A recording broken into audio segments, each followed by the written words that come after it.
Et donc on va lire dans le livre de Néhémie, au chapitre 4, les 6 premiers versets. Lorsque Sambala apprit que nous rebâtissions la muraille, il fut en colère et très irrité.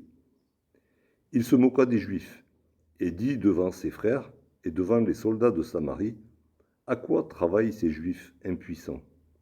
Les laissera-t-on faire? Sacrifieront-ils? Vont-ils achever? Redonneront-ils vie à des pierres ensevelies sous des monceaux de poussière et consumées par le feu? » Tobija, l'ammonite, était à côté de lui, et il dit qu'ils bâtissent seulement. Si un renard s'élance, il renversera leur muraille de pierre. Écoute, ô notre Dieu, comme nous sommes méprisés. Fais retomber leurs insultes sur leur tête, et livre-les au pillage sur une terre où ils soient captifs.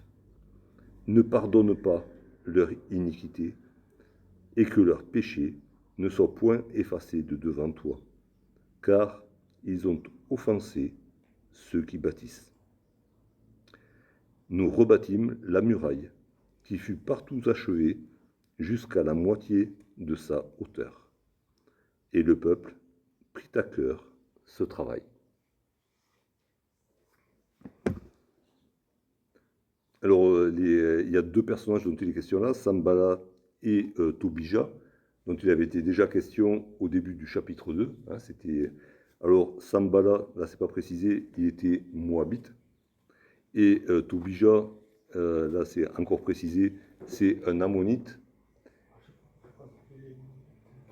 Et donc, c'était, on va dire, de base, c'était des ennemis d'Israël. Bien que proches par le sang, ils étaient ennemis d'Israël. Et on voit que ces ennemis d'Israël, ben, ils sont informés en temps et en heure de ce qui se passe à Jérusalem. Et il est écrit, Sambala a appris, alors c'est pas qu'il a fait une enquête, c'est que juste il a entendu. Ça veut dire qu'il y a des gens qui sont venus lui raconter.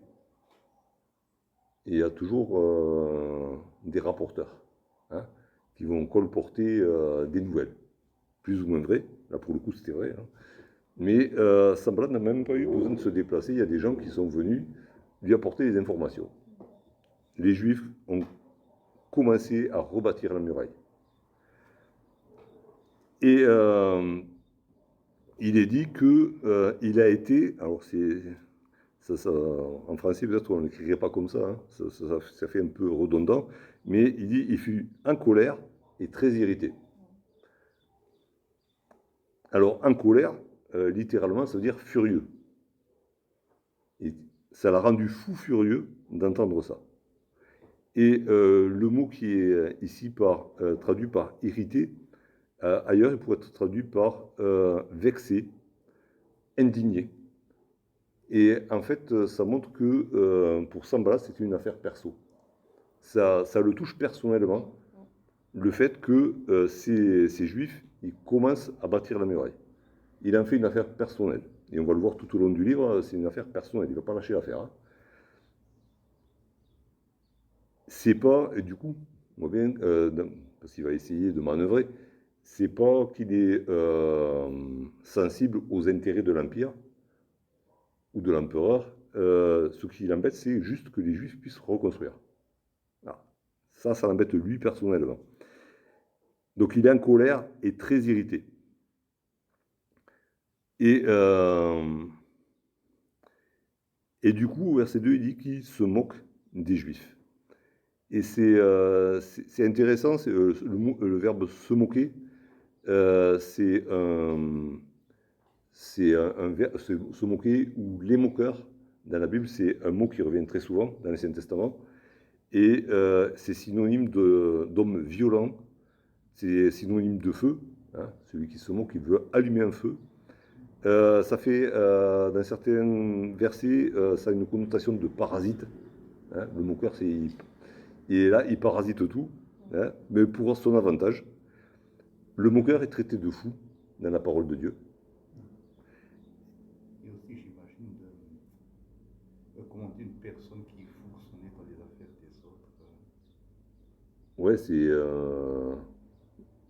Oui, il fait partie de ceux qui transmettent des commérages sur les uns sur les autres. C'est quelqu'un qui, dans le livre des. Alors, il en est beaucoup question dans le livre des Proverbes, hein, du moqueur, dans les psaumes aussi. C'est quelqu'un qui allume des querelles. En se moquant des uns, c'est pour entraîner les autres et allumer des querelles entre les uns et les autres. Donc, c'est un peu tout ça. Et ce Samba-là, c'est un moqueur. Il est là, tout ce qu'il dit, tout ce qu'il fait, c'est pour détruire. C'est dans sa nature. Il y a aussi une notion d'orgueil. Celui qui se moque, ben, c'est qu'il se croit supérieur aux autres. Et on va lire juste, on va lire plusieurs versets dans le livre des Proverbes. D'abord, dans Proverbes, au chapitre 17.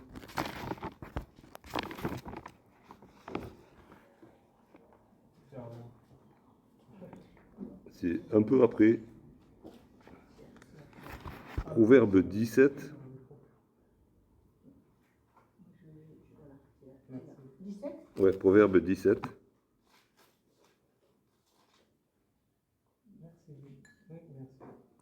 Et là, il est question du moqueur. Hein. Celui qui se moque du pauvre outrage celui qui l'a fait.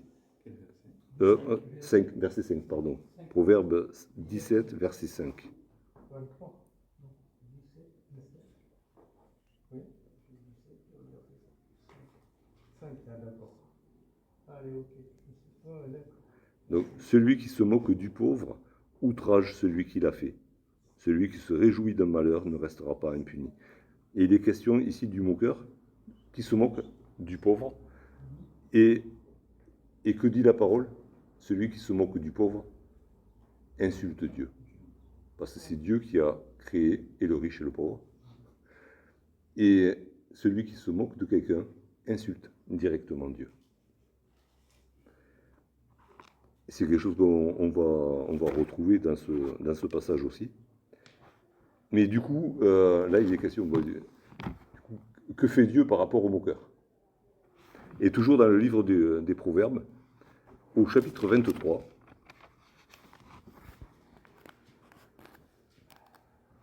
non, je me suis trompé. Au chapitre 3, pardon. 3. Proverbes, chapitre 3, au verset 34.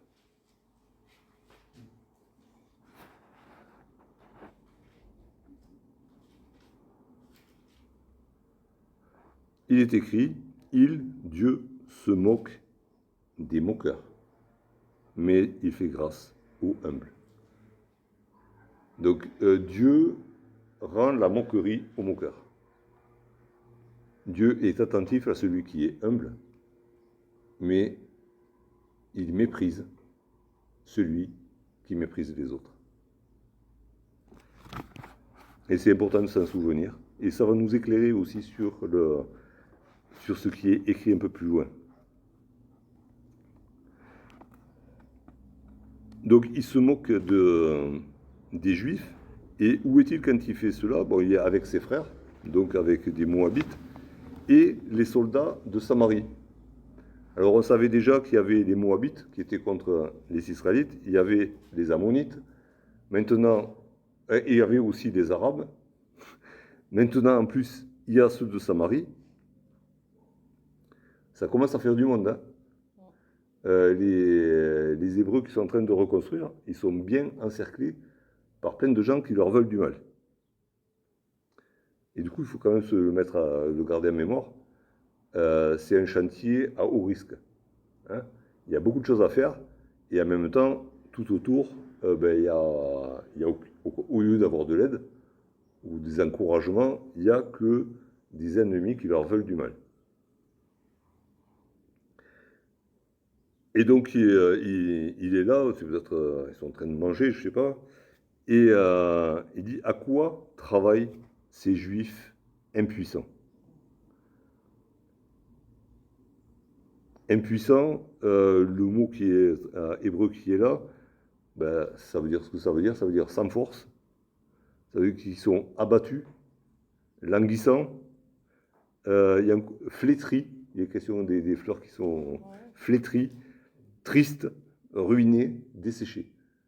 Donc c'est l'image qu'il a de ces hommes et de ces femmes qui sont là, et qui en fait, elle n'était pas complètement fausse. Parce que quand Néhémie est arrivé, c'est dans cet état-là qu'il les a trouvés. Ils étaient dans une ville en ruine depuis des années et personne n'avait bougé, quoi. Ils avaient reconstruit le temple avec difficulté, sur des années et des années, avec des interruptions dans le chantier, et après, plus rien. Et ils étaient, on voit quand il a eu des nouvelles de Jérusalem au chapitre 1er, ben, le peuple était là au plus bas de la honte dans Jérusalem. Donc en fait, il a pas tout à fait tort dans la description qu'il fait. Ce sont bien des juifs impuissants. Sauf qu'il s'est passé quelque chose. Il s'est passé qu'il y en a eu un, Néhémie, qui a été à l'écoute de la volonté de Dieu et qui s'est bougé. Et qui du coup a fait la demande à l'empereur et qui du coup est allé bouger tout le monde à Jérusalem.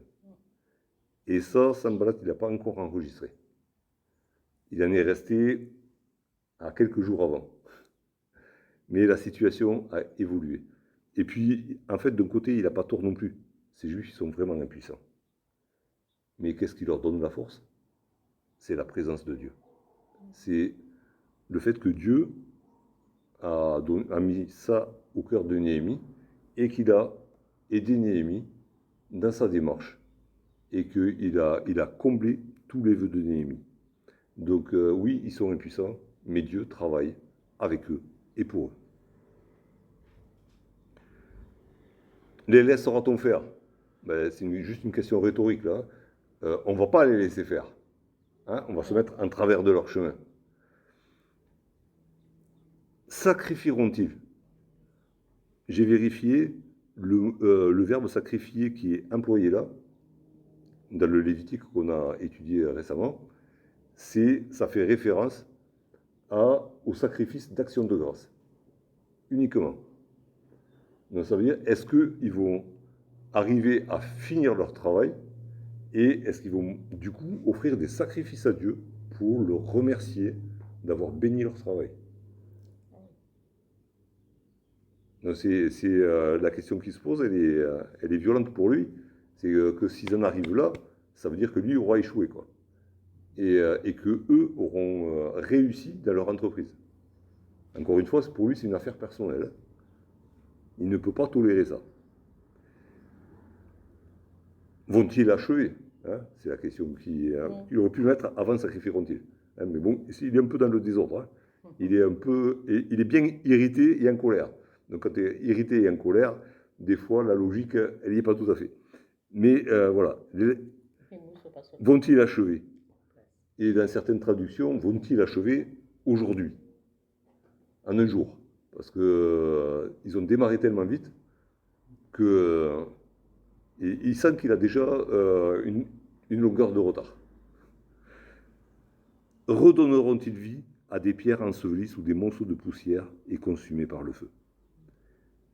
Et là, redonner vie, ça parle de résurrection. Est-ce qu'ils vont faire ressusciter cette ville? Cette ville qui avait été florissante et qui a été détruite, est-ce qu'ils vont la ressusciter?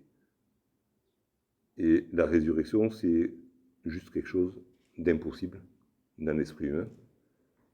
Il n'y a que Dieu qui puisse ressusciter. Celui qui donne la vie peut redonner la vie. Mais quand on est mort, ben, on est mort. Et personne ne peut redonner la vie à quelqu'un qui est mort. Et là, il se dit, ces Juifs vont faire un miracle. Il n'a pas encore compris qu'il y a Dieu derrière. Je ne sais pas s'il comprendra un jour, mais en tout cas, là, il est loin de comprendre.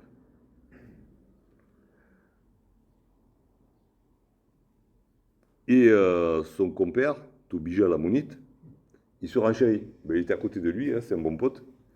Et, enfin, du moins pour le moment, parce que bon, des fois les Ammonites et les Moabites n'ont pas été copains non plus. Mais là, ils sont unis contre les Juifs, et lui, il y va de l'ironie. Hein, qu'ils bâtissent seulement, on va les laisser faire. On va les laisser faire, de manière, ils ne savent rien faire. On les laisse faire. Et il suffira qu'il y ait un renard qui essaye de franchir la muraille et tout va s'écrouler. Un renard, ça pèse pas lourd. Hein, c'est un petit chien. Hein. Et il suffit qu'un renard essaye de grimper sur la muraille et boum, tout va s'écrouler. C'est un château de cartes. Alors laisse-les faire, t'inquiète.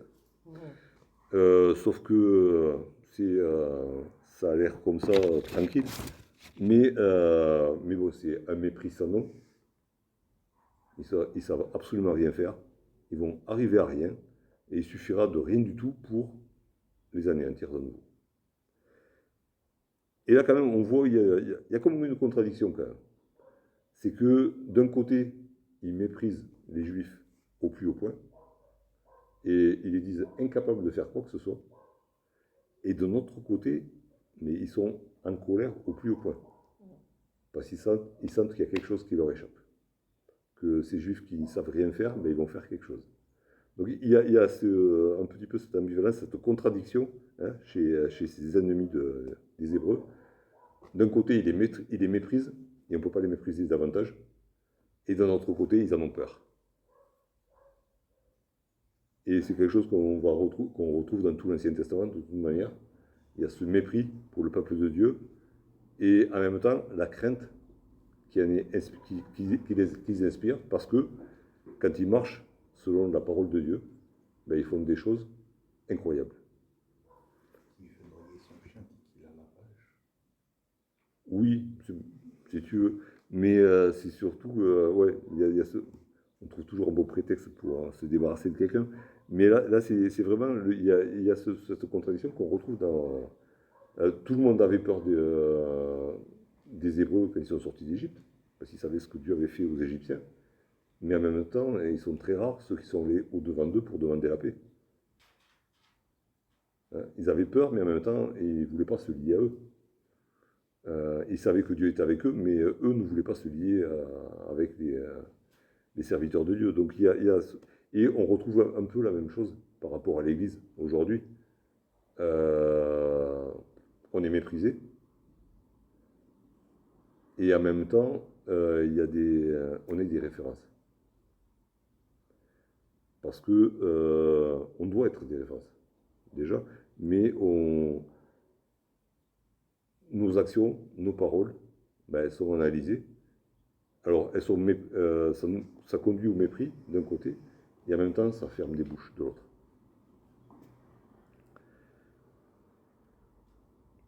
Et puis, on a sur les versets 4 et 5 une prière, une énième prière de Néhémie.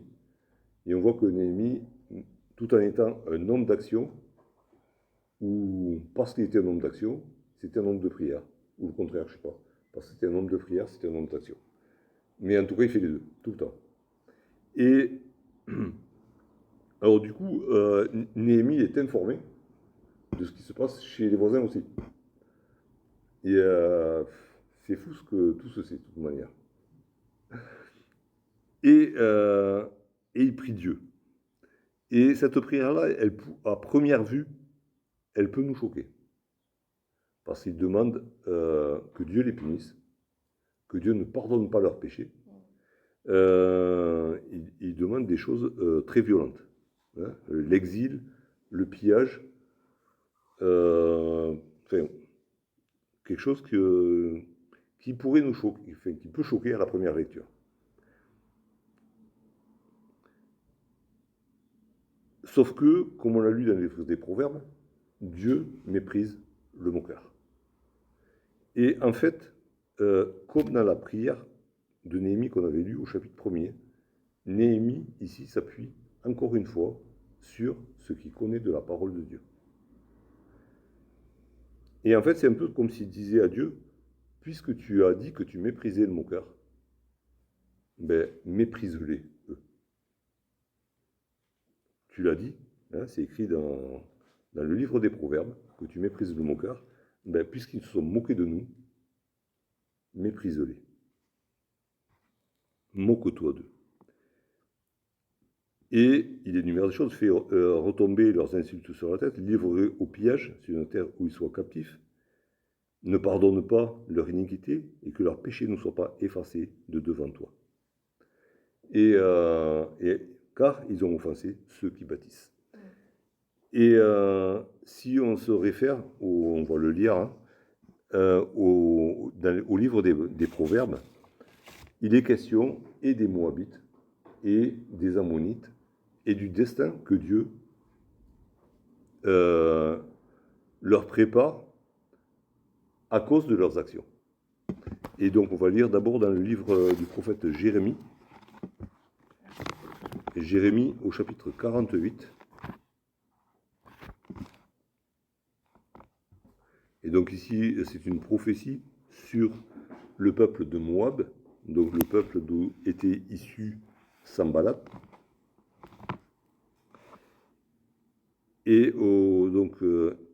Jérémie au chapitre 48, on va lire le verset 42. Mais tout le chapitre ne parle que de ce qui va arriver à Moab. Verset 42.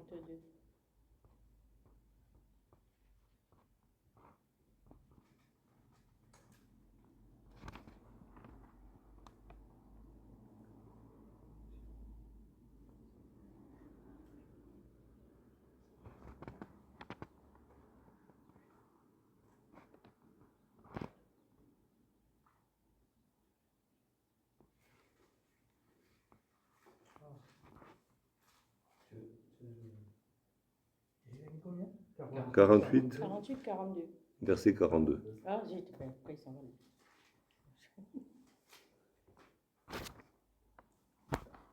On y arrive.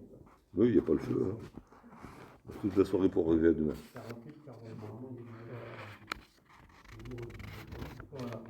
Merci. Voilà. Et donc, tout le chapitre nous parle de ce qui va arriver au pays de Moab. Et au verset 42, il est écrit « Moab sera exterminé. Il cessera d'être un peuple, car il s'est élevé contre l'Éternel. » Et c'est Jérémie avait vécu bien avant Néhémie.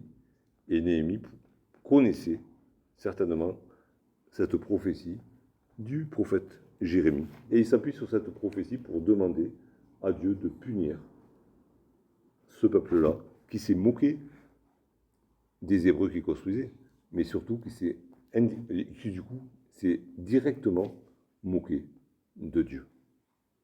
Et exterminé ne sera plus un peuple. Ouais. Il va disparaître en tant que nation. Ouais, ouais. Alors ça ne veut pas dire qu'il n'y aura pas des survivants.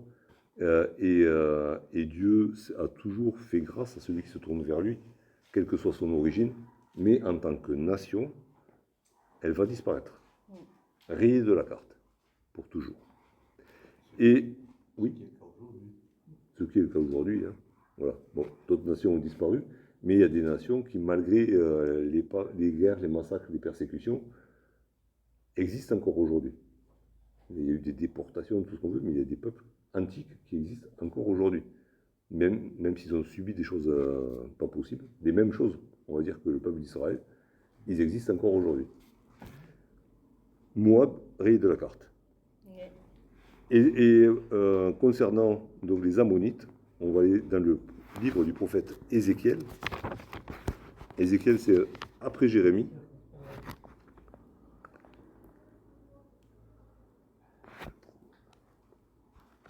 Voilà, ça y est. Ah, ça y est. Alors, dans le livre du prophète Ézéchiel, au chapitre 25,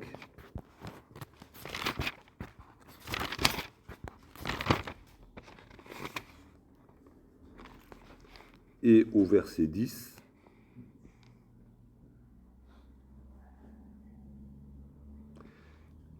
donc il parle, bon, on va commencer au verset 9, parce que c'est une phrase qui coupe en deux. À cause de cela, voici, j'ouvre le territoire de Moab. Il était question avant.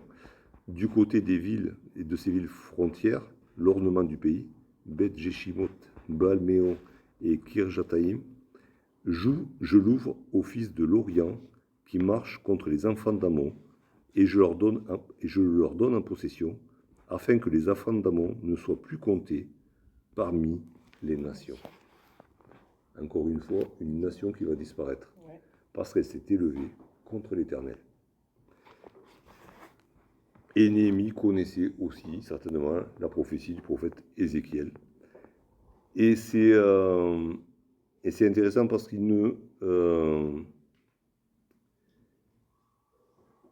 il ne maudit pas lui-même ses ennemis. Il ne leur répond pas. Il ne répond pas à leurs insultes. Et il aurait pu. Hein, il avait le pouvoir de le faire. On verra plus tard. Enfin, mais il a quand même été nommé gouverneur de Jérusalem par l'empereur. Donc il avait une stature qui lui permettait de faire taire ces gens qui les insultaient. Il ne se le permet pas. Et de la même manière, il est question dans l'épître de Jude, il est question de ce moment où même l'archange Michel, qui conteste, qui est en conflit avec le diable lui-même, il dit que Dieu te réprime. Il ne l'insulte pas lui-même. Il aurait pu. Hein, mais il ne l'insulte pas lui-même. Il dit c'est Dieu qui va le faire. Dieu te punira. Et de la même manière, Néhémie demande à Dieu d'exercer son jugement, son juste jugement. Mais lui-même ne le fait pas. Il avait les moyens de le faire. Il aurait pu faire une dénonciation auprès de l'empereur. Il avait des hommes, il avait une escorte avec lui. Il aurait pu les envoyer les calmer. Il s'en est abstenu. Il a demandé à Dieu d'intervenir. Et en cela, il est en bonne compagnie. Hein, et il a des prédécesseurs dans cette démarche-là. Dans le deuxième livre des rois, il est question du roi Ézéchias, qui reçoit une lettre d'insulte. On peut le lire aussi dans le deuxième livre des rois, au chapitre 19. 2 rois au chapitre 19.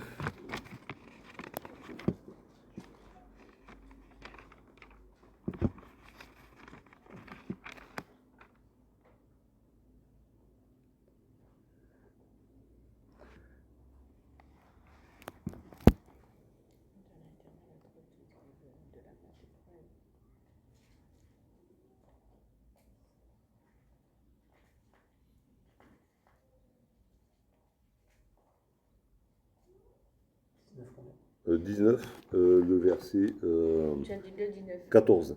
Chapitre 19, verset 14. Ah oui, d'accord. 2 rois, 19, chapitre 14. non, chapitre 19, verset 14. Ah oui. Et donc Ézéchias reçoit de la part du roi d'Assyrie une lettre d'insulte. C'était pour le faire craquer, hein, pour qu'il se rende sans combattre. Une lettre où il insulte les Hébreux et leur Dieu, qui dit être incapable de les défendre. Que fait Ézéchias? Ézéchias prit la lettre de la main des messagers et la lut. Puis il monta à la maison de l'Éternel et la déploya devant l'Éternel. Et ensuite, il prit son Dieu, le Dieu des cieux et de la terre, pour qu'il intervienne. Parce que c'est lui qui est insulté dans la lettre. Ézéchias présente la lettre à Dieu. Il dit voilà, ce qu'on nous dit est de nous et de toi. À toi d'intervenir. Et c'est exactement ce que fait ici Néhémie. Il se présente devant Dieu et il lui présente les insultes dont il est victime et dont Dieu lui-même est victime. Et il le précise bien à la fin de sa prière.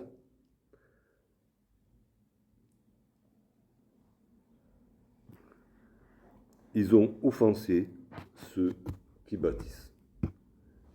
Et dans toute la parole de Dieu, on voit à quel point Dieu est attentif à ses enfants. Combien Dieu est attentif à ses serviteurs. Il y a même ce verset qui dit « Elle a du prix aux yeux de l'Éternel, la mort de ceux qui l'aiment. »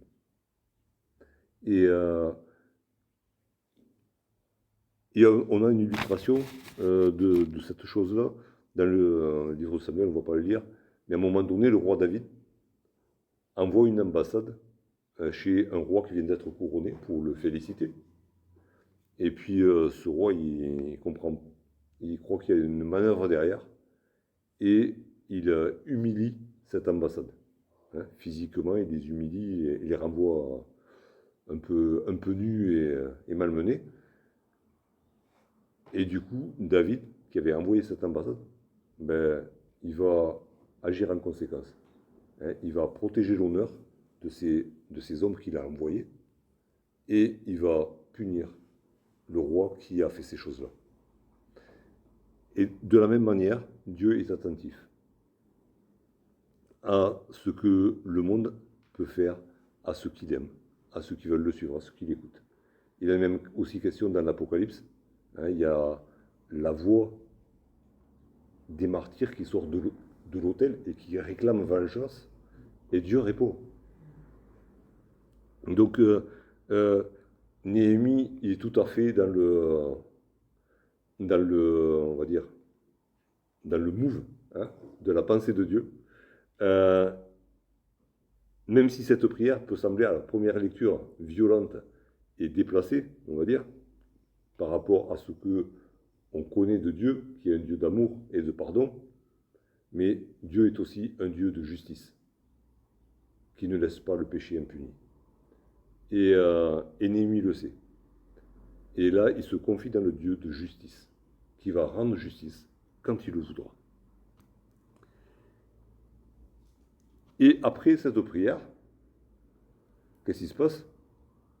Ben, les travaux continuent. Oui. Hein? Il y a eu un moment de flottement peut-être. Il y a eu un moment où ils ont dû se dire, qu'est-ce qui nous arrive là?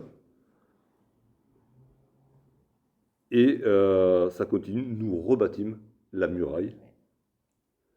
Et là, Néhémie est avec le peuple. C'est pas, ils ont continué le travail, non, nous rebâtîmes. Hein, il est associé à tout le peuple, lui le gouverneur. Hein, je ne sais pas s'il a pris la truelle un jour, pourquoi pas. Il dit, allez, on y va. Et nous rebâtîmes la muraille. Malgré l'opposition, malgré les insultes, malgré toutes ces insultes peuvent présager de mauvais et qui va arriver derrière, nous rebâtîmes la muraille. On a une mission à accomplir, quelles que soient les circonstances. Et je l'ai déjà dit d'autres fois, pour moi le livre de Néhémie illustre comment doit être bâtie l'Église. Et c'est de manière collective, et malgré les circonstances, malgré les insultes, malgré les circonstances contraires, les ennemis qui peuvent être là à mettre des bâtons dans les roues, nous rebâtissons la muraille. Et elle fut partout achevée jusqu'à la moitié de sa hauteur. On verra combien de temps. Le chantier n'a pas duré très très longtemps, hein, et ça allait très vite. Et en 2 temps 3 mouvements, ils avaient achevé la muraille jusqu'à la moitié de sa hauteur. C'est pas qu'ils étaient, ils ont rebâti à temps perdu. Hein, ils étaient à fond. Et le peuple prit à cœur ce travail. Oui. Ils ne se sont pas découragés pour autant. Ils ne se sont pas découragés à cause des insultes. Ils ne se sont pas découragés à cause de tous les ennemis qui les entouraient. Et il y avait du monde. Hein. Il y avait les Moabites, les Ammonites, les Arabes, les Samaritains, et on en verra d'autres plus tard. Il va en arriver d'autres. Il y avait du monde autour qui leur voulait du mal. Mais qu'est-ce qu'ils ont? Ils n'ont pas regardé au problème. Ils ont regardé à la mission qu'ils devaient accomplir. Et ils l'ont prise à cœur. C'était leur affaire personnelle à eux. Hein. Sanballat, lui, son affaire personnelle, c'était d'empêcher les travaux. Et eux, leur affaire personnelle à chacun, et à tous ensemble, c'était arriver au bout du chantier. Et ils l'ont pris à cœur. Et nous, pour nous, ça doit être la même chose. Hein. Dieu nous a confié une mission, c'est de propager sa parole jusqu'aux extrémités de la terre, en commençant par chez nous. Hein.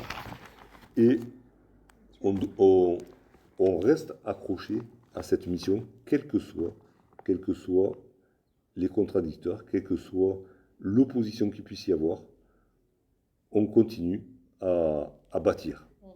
Et c'est ce qui...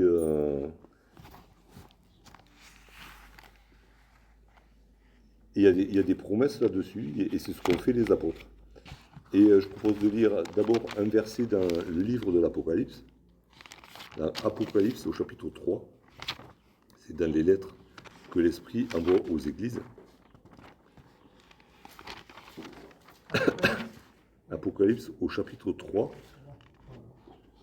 et au verset 8. Non, c'est pas, mais je me suis planté.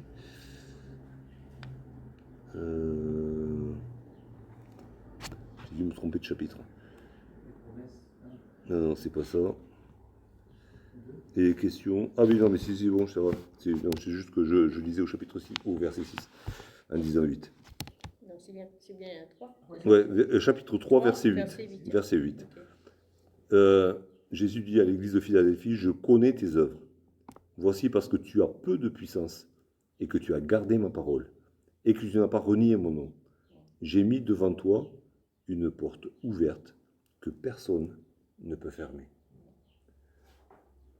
Tu as peu de puissance. Ça fait penser aux insultes de Sambala. Vous êtes impuissant. Tu as peu de puissance, mais tu as gardé ma parole. Et à cause de cela, j'ai ouvert une porte devant toi que personne ne peut fermer. La porte que j'ai ouverte pour que tu avances, personne ne pourra la fermer. Et pourtant, il y en a qui veulent le faire. Et pourtant, ce n'est pas toi qui vas la garder ouverte, parce que tu as peu de puissance. Mais moi, je vais la garder ouverte. Et tu pourras avancer. Et ça illustre un petit peu quand même ce qui s'est passé sur ce chantier-là.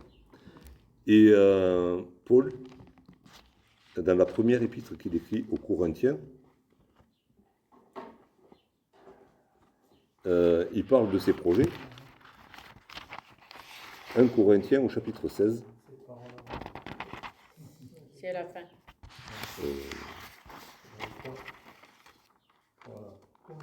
1 Corinthiens chapitre 16.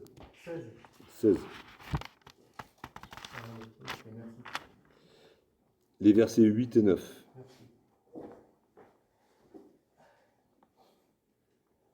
Alors, il dit aux Corinthiens, je resterai néanmoins à Éphèse jusqu'à la Pentecôte, car une porte grande et d'un accès efficace m'est ouverte.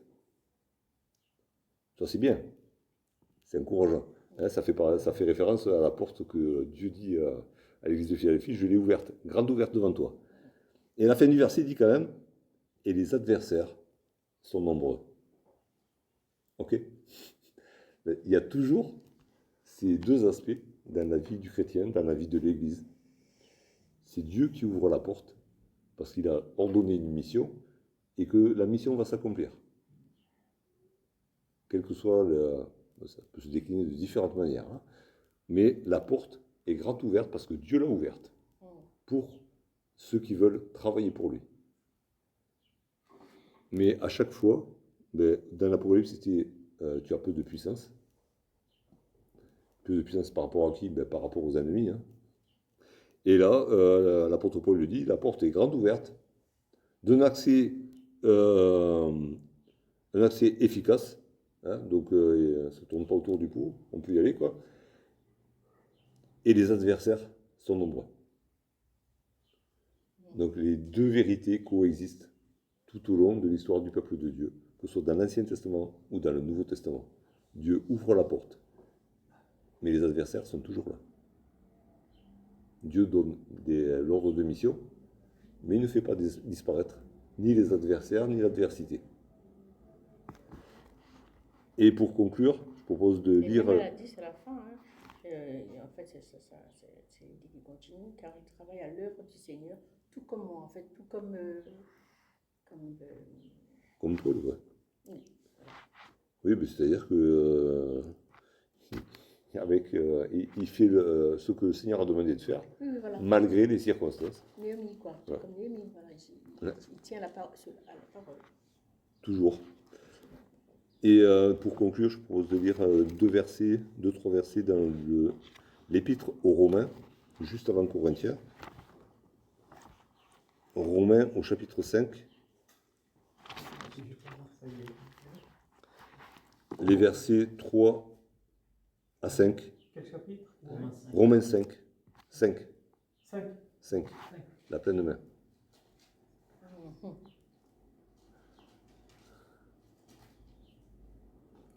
Les versets 3 à 5. Bien plus, nous nous glorifions même des afflictions, sachant que l'affliction produit la persévérance, la victoire dans l'épreuve, et la victoire, l'espérance. Or, l'espérance ne trompe point, parce que l'amour de Dieu est répandu dans nos cœurs par le Saint-Esprit qui nous a été donné. Et c'est exactement ce qu'ont vécu ces Juifs sur leur chantier. Ils ont eu de l'adversité, mais cette adversité, au lieu de les abattre, leur a fait cultiver la persévérance. Et la persévérance leur a permis d'être victorieux dans l'épreuve. Et parce qu'ils ont été victorieux dans l'épreuve, mais ils ont espéré en Dieu pour l'achèvement de l'œuvre qui leur était demandée. Et on verra qu'ils vont y arriver. Déjà, ils sont bien avancés. Là, ils sont à la moitié des murailles déjà. Ça avance vite. Et pour nous, c'est la même chose. Dieu nous a confié une mission. Enfin, on a deux missions principales. C'est le louer, ça c'est pour l'éternité. Et la deuxième mission, qui est que sur la terre, forcément, c'est de propager sa parole.